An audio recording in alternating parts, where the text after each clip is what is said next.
Hey everybody, welcome. I'm Jonathan. This is Duke Does Amazon, my Amazon selling channel. I'm excited about today's topic. So to hop right into it, I want to explain to you why sales don't really paint the picture and that there's many ways and different approaches to make the same amount of money on Amazon. Contrarily, I want to say that I'm about a year and a half into my Amazon selling journey. I'm like anyone watching YouTube channels and in other groups, and I see people regularly posting pictures of all their boxes going out or screenshots of their sales, and that's great. I'm glad they do, but I know that for other newbies, it can be very discouraging asking yourselves, I feel like I'm doing everything right. I'm nowhere near this person's sales number. Like, what am I doing wrong? And so what I really want to explain today is that, again, sales don't paint the picture. Sales are not profit. And if you don't know your numbers, you very well could just be spinning your wheels, okay? Now, with that said, if you're doing the right things, especially if you're trying to follow certain parameters, and that's why it's so important to have parameters when you begin, like, hey, what percentage of return on investment am I going for? How much profit do I want to make on each item? And I'm going to have a video sharing my parameters and what I think beginners should do at a later time.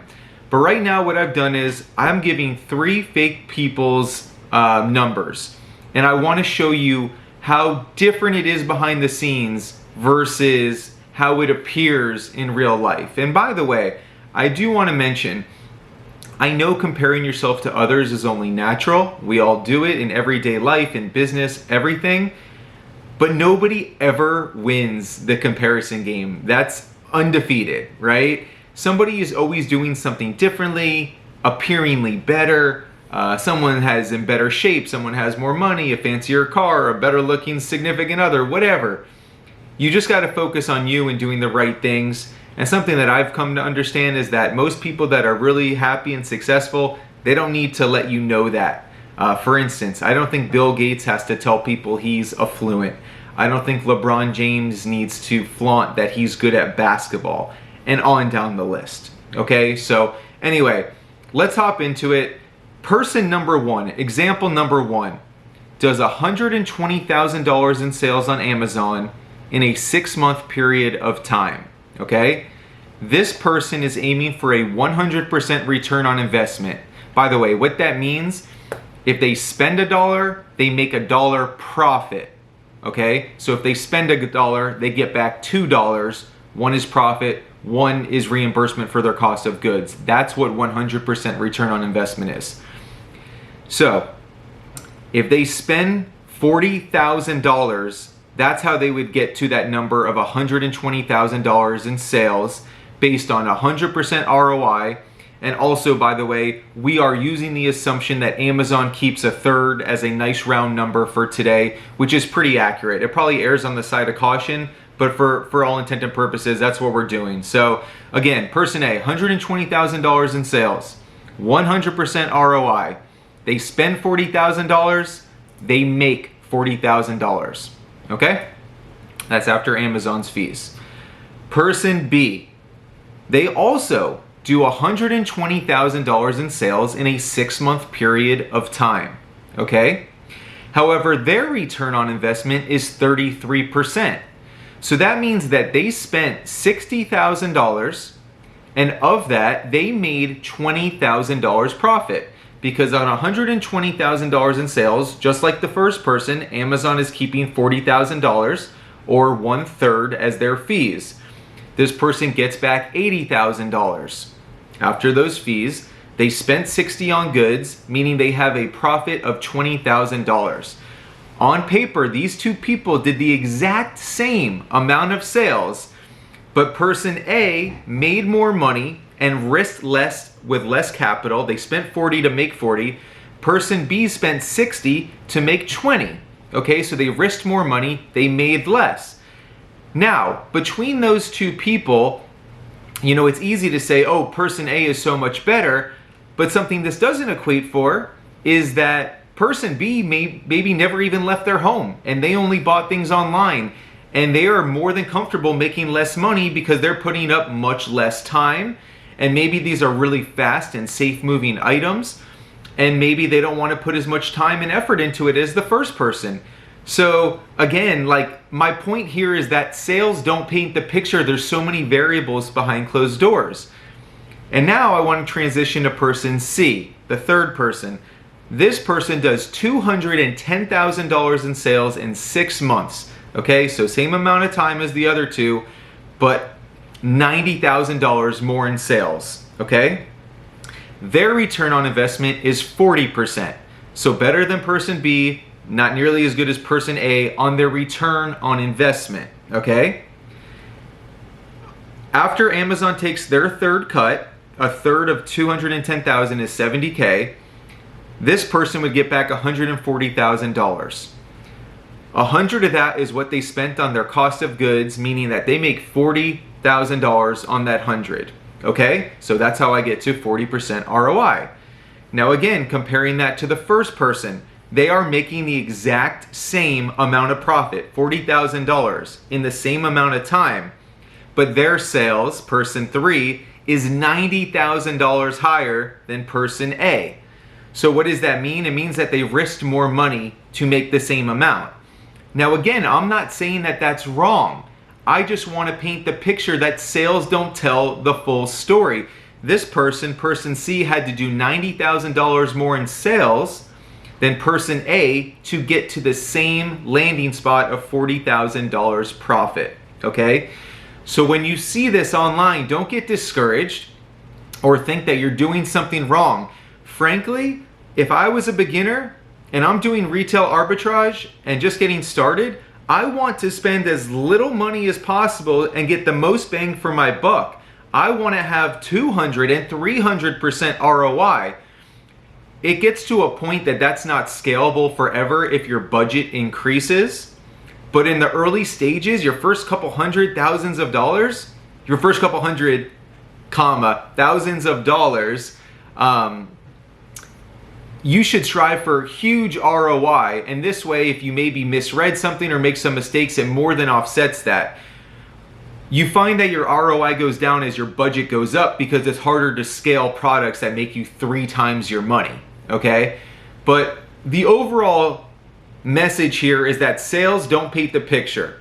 Sales do not paint the full picture, okay?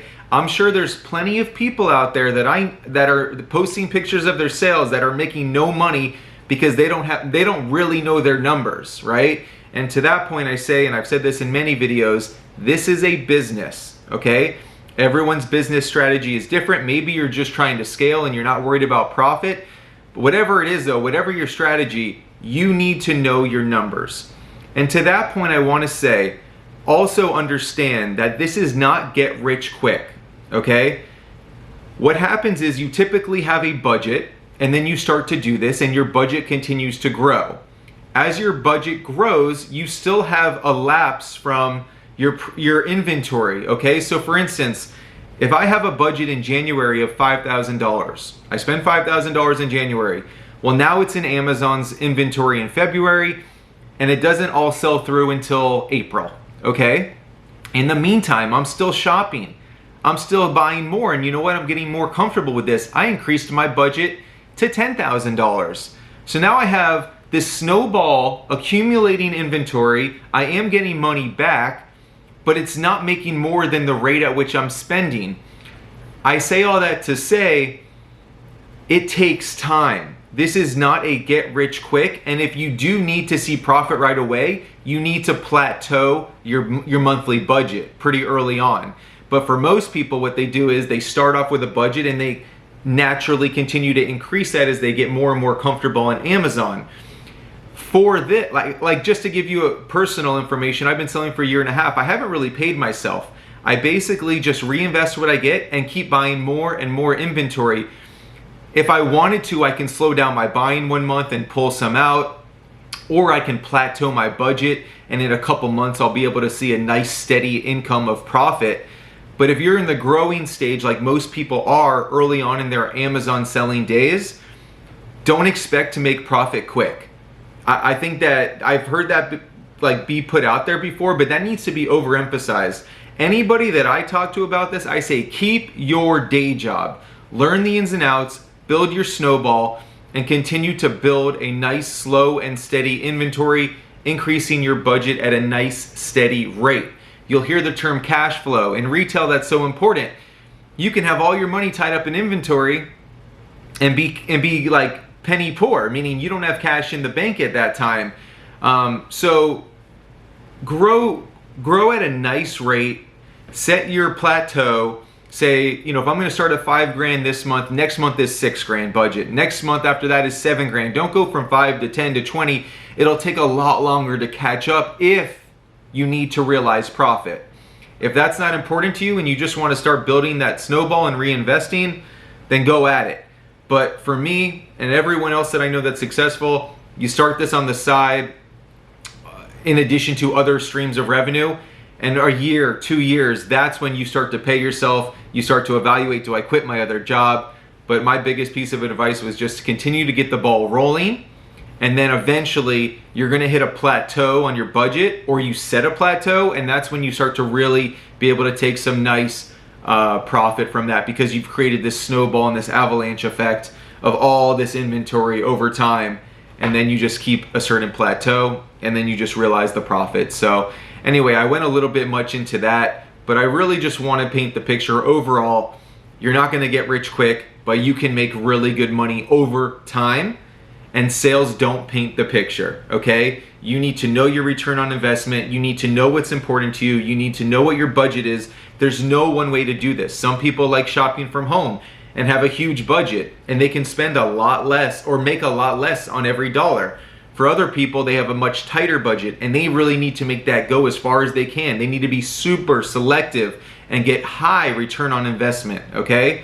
Just so you know, I still strive for 100% return on investment. I always do. Sometimes I get much more, sometimes I get a little bit less, but that is my strategy.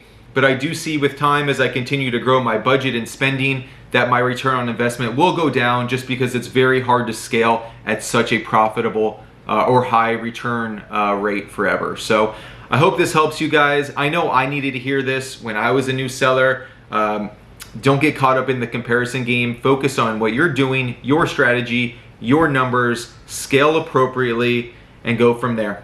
All right, I'm also gonna make a video based on, you can have a realistic understanding of how much money you can make on Amazon, and I'll dive into that as well and touch more upon that. So have a great day. Thanks for joining me, and I will talk to you guys soon. All right, bye.